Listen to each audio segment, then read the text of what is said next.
One thing you're going to find out about Kentucky is there's a bag of prizes, and that'll make more sense as we get down towards the whole bidding process.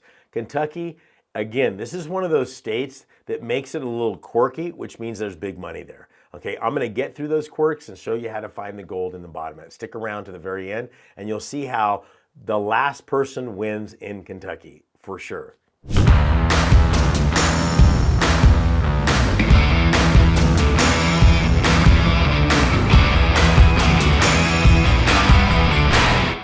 Again, love having y'all here. I like the questions you guys are putting out. Keep them coming. Remember, I answer the questions. Hit the subscribe and all the other things that you go from there. So let's talk about Kentucky. Kentucky is a lien state, okay? Their interest rate is 12%. They have sales on a regular basis.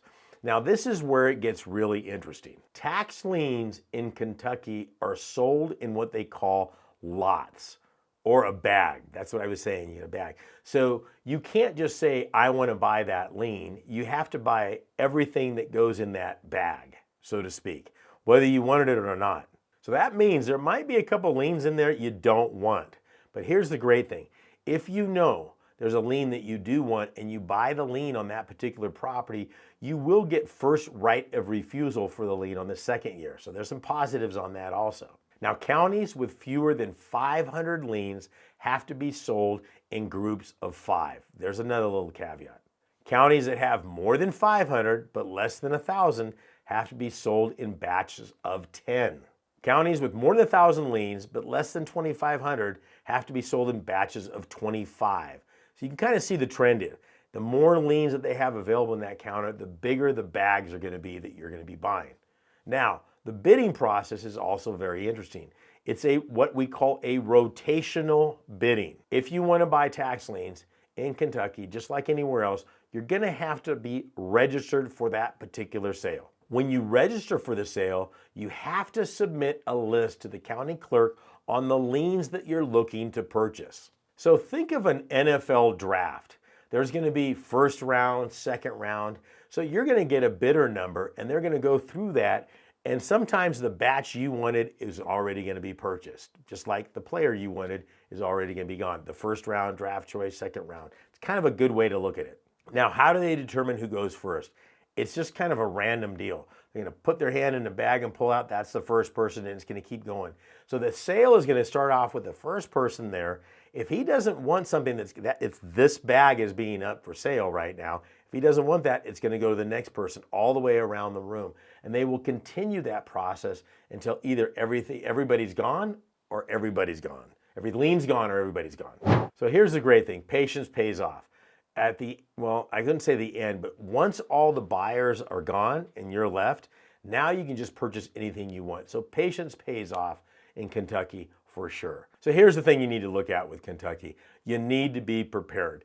And I wouldn't let these rules discourage you. Actually, I would be an encouragement. Now, understand, I've always said, with the more rules and the more hurdles they put you in any market, this is when you should start rubbing your hands together. We got other videos on Louisiana. Louisiana is a magistrate state out there with a Napoleonic law. I mean, they've got parishes and not counties. And I've always said, if somebody figures that out, you can get to go. So I did a whole video. I sent it out to some people, and they're killing it with it. So take this with a grain of salt. The more complicated something becomes, and the more you're willing to dig into it, you've got yourself a little gold mine going on from it. But like any lien state out there, you have to do your research. Okay, number one, the list of liens that are coming up are going to be out 4 weeks prior to the sale. What you want to do is you're going to be buying liens, not deeds. So you definitely want to break the county up into sections, tier 1, 2, 3, and 4, and etc. I want to go with what is the average price of a home in a particular area. Once I figure that out, that's going to be my baseline. I want to find liens within that. And again, I'm not picking on Kentucky. There's some bad areas there that I don't want to be involved. It can happen real quickly. So you want to make sure you know what the demographics of the county are. Where are your good school districts? Let's say the average price of a home is $300,000. I want to stay within that $200,000 to $400,000 range in that area. Find the liens that go there. They're paying 12% with a 1-year redemption period. And remember, if you buy a lien and they're delinquent the next year, you have first right of refusal and you don't have to go to the auction at all. There can be the gem in all of this, okay?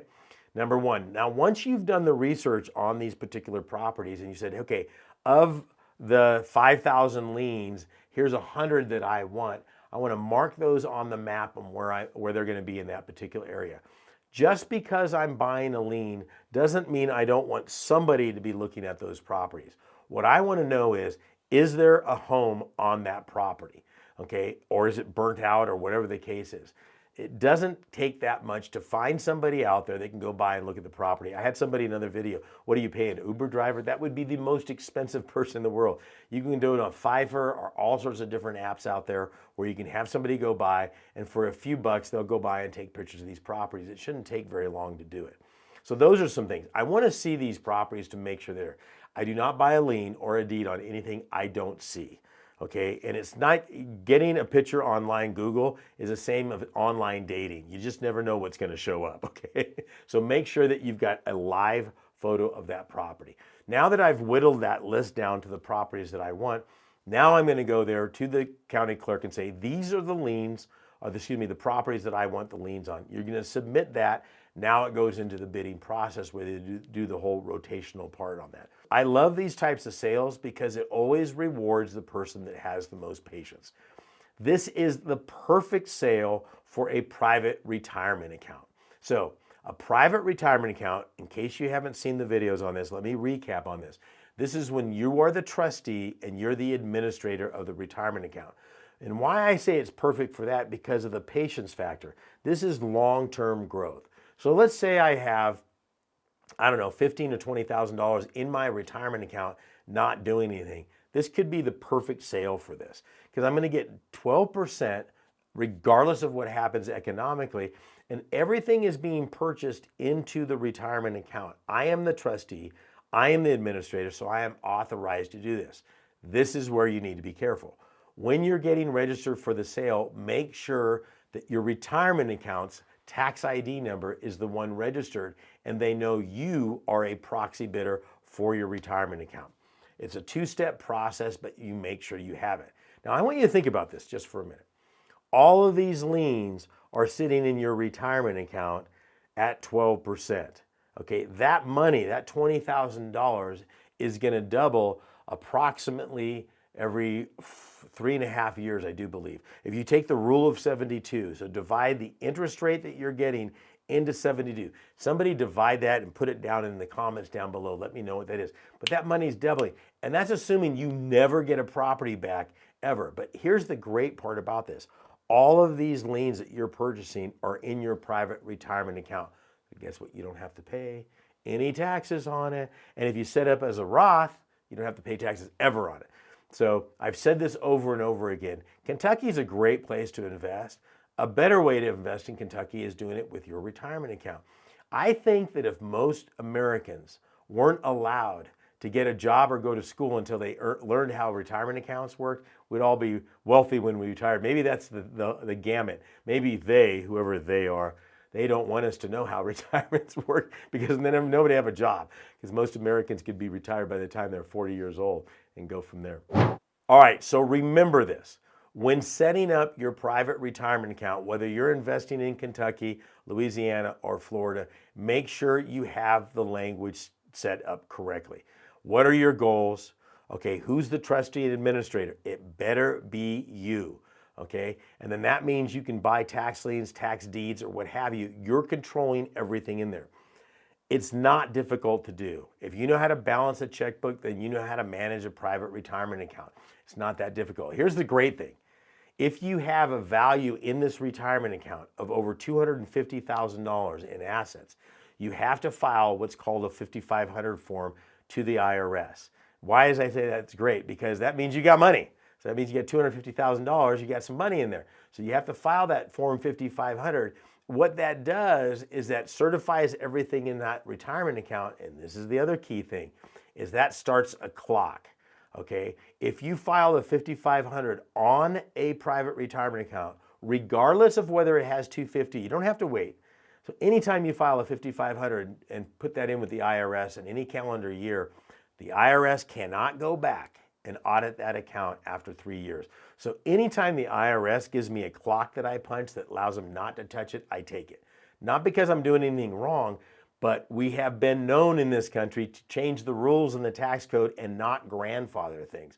So I don't want them ever coming back and doing it. So those are some little facts that you want to work with when you're working with Kentucky. Use your retirement account. You got first right of refusal, and you're buying them by the bag. Here's another thing. I got a whole training on this, on exactly how this works in all the private retirement accounts. It's free to you. Just click on higginsmethod.com. And for those of you that watch the training, I will also send you out a free book, America's Secret Investment Strategy. I just put that together, and it's my gift to you. Thank you very much. God bless and good luck.